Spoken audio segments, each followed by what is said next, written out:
Hello and welcome to NewsClick. Today we have with us Binalakshmi Nepram, who works with the Manipur Women Gun Survivors Network. Good to have you with us. Yeah, Manipur has been in flames for almost last 5 years, and I remember a lot of ethnic conflicts, particularly between what is now being termed as the hill tribals or the Metis and the Nagas and the Kukis, blockades, etc. Yes. The recent trigger seems to be these 3 bills, which are Yes. being termed as the anti-immigration bill, Yes. but which seems to have also made the hill tribals very uneasy, if we use the term for the Yes. Nagas and the Kukis. Yes. So the hill people seem to be very unhappy about this, that the state government will decide Yes. who can buy land even in the hills, and the Yes. hill committee which Yes. exists Yes. will not have a role. Yes. So do you think that this is really a conflict which is going to lead to further tensions, or do you think it's now with the decision to discuss, re-evaluate these bills, there is some possibility of coming together? Yes. First of all, Manipur, which translates as land of jewels, is extremely resource-rich area. It's home to not just Kukis or Nagas or Meiteis, it's home to 39 beautiful ethnic communities. Some names which doesn't even fall under Kuki or Naga or Meitei. So this place has not been in turmoil just for the last 5 years. It's been a state of turmoil since 1949, ever since it merged with the Union of India. It was a beautiful Asiatic kingdom which merged with the Union of India in 1949, which many constitutional experts call it done under duress, where our king was forced to sign the merger agreement in his summer palace in Shillong.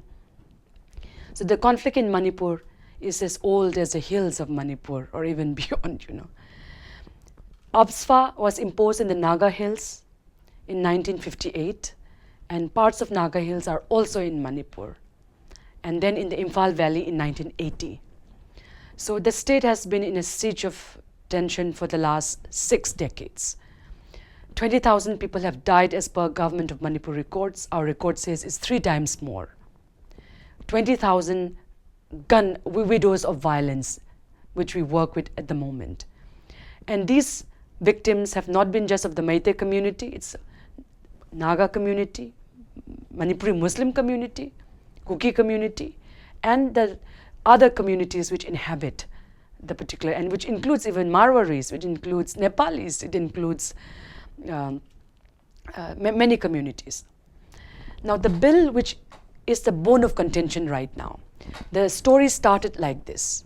In 2011, when the last census of India was prepared, the valley people of Manipur were shocked that they were becoming a minority.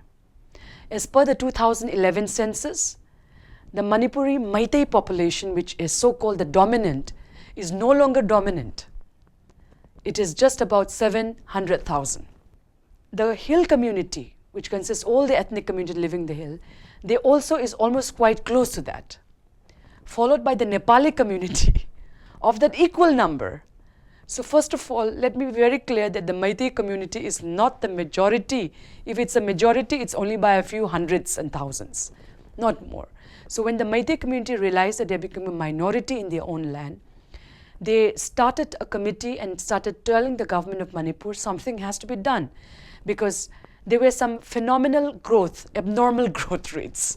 Example, from 1950s to the 60s till 2011, the growth in Manipur was 400% in populations. Even if you marry or elope or just have a baby, that's not enough for the entire population to procreate in that time. So experts found out there was an abnormal growth.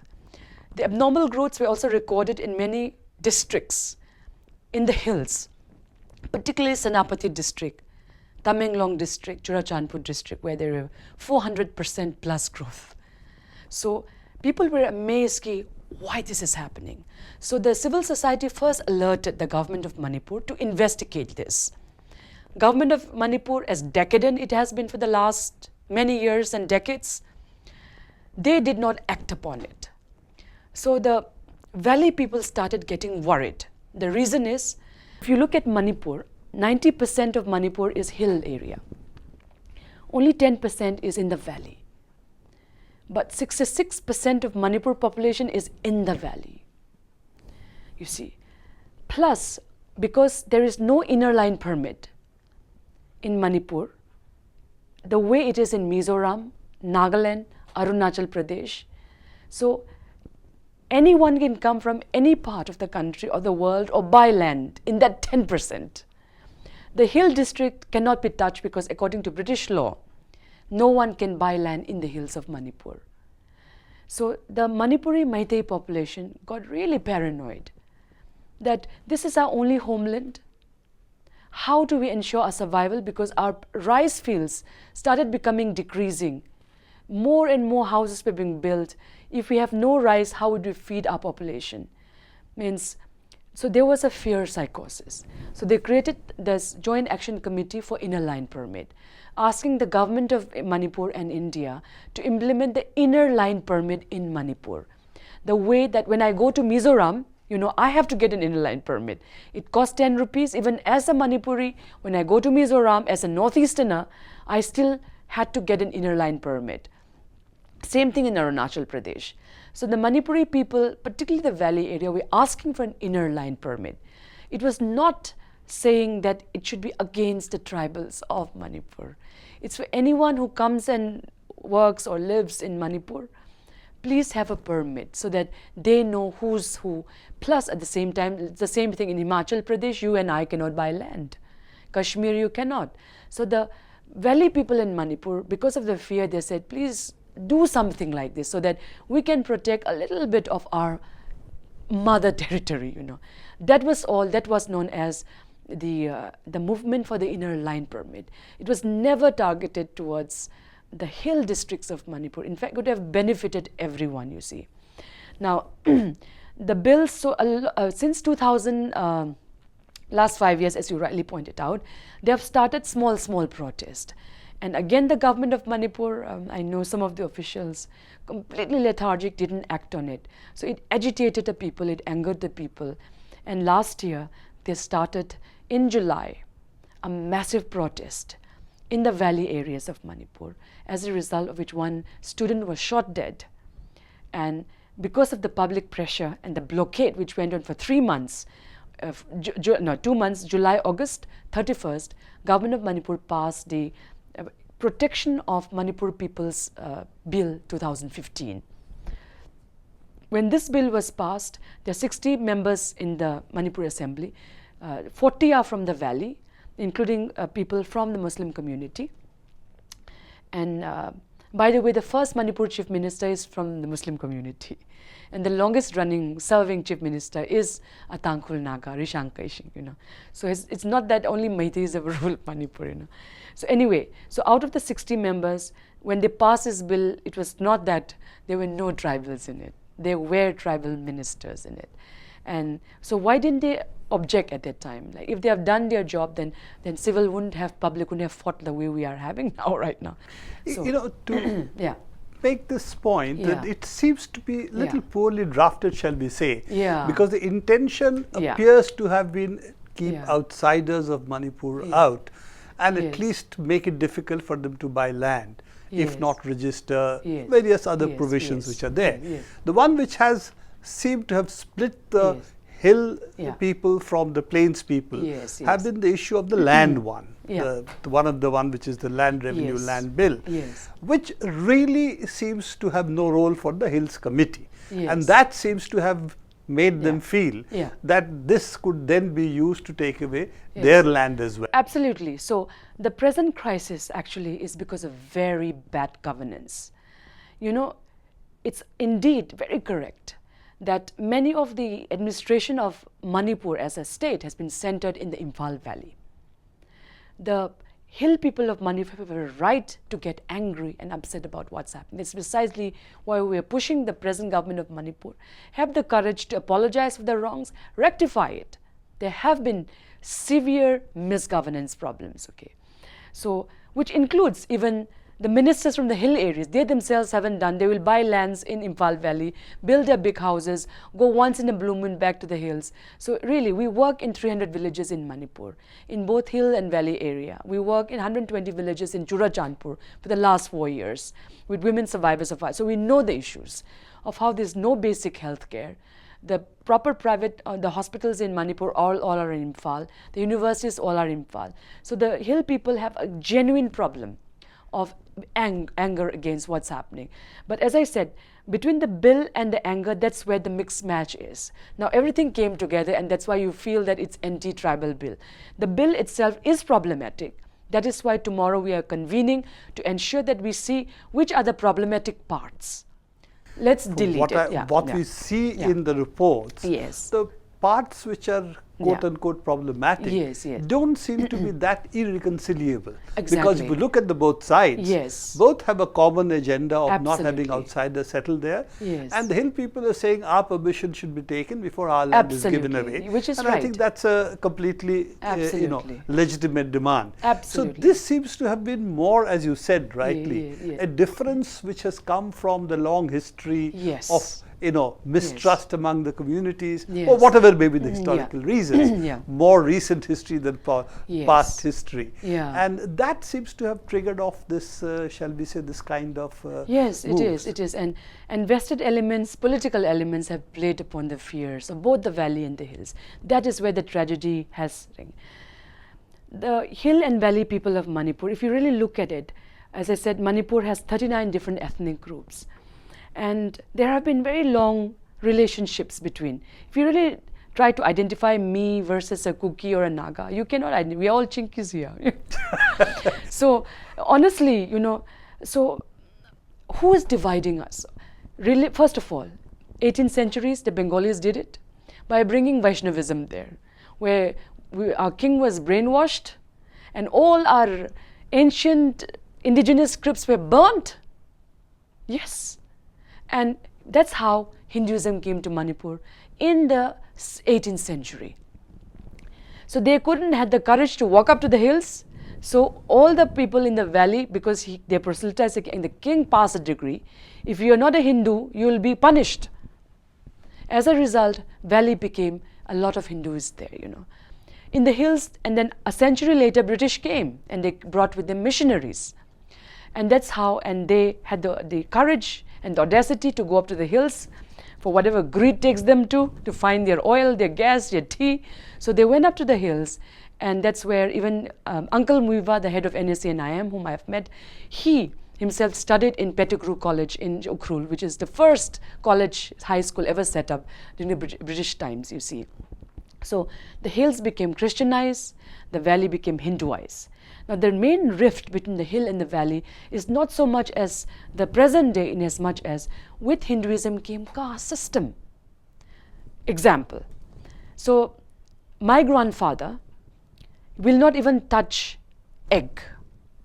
Fish is vegetarian, but any other food is unclean food.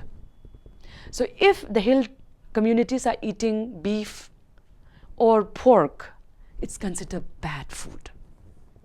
This is how the rift were created between the same group of people in the same area. Religion has divided us. It's not so much the bills right now. It's a religion more than 300 years back divided us between the hills and the valley. The British also did the inner line permit. That's how they have put this inner line, or this no one can buy land from the hills. So they have done this, and the Kuki community were actually used. There was a cross-border tribe which the Kuki community were used by the British to act against the Nagas and the Meiteis too. So it is a lot of politics which was happening last, colonial politics, which has resulted, divide and rule, which continues even till today. Absolutely. So, and what the religious propagandists did, followed by is now followed by national political parties.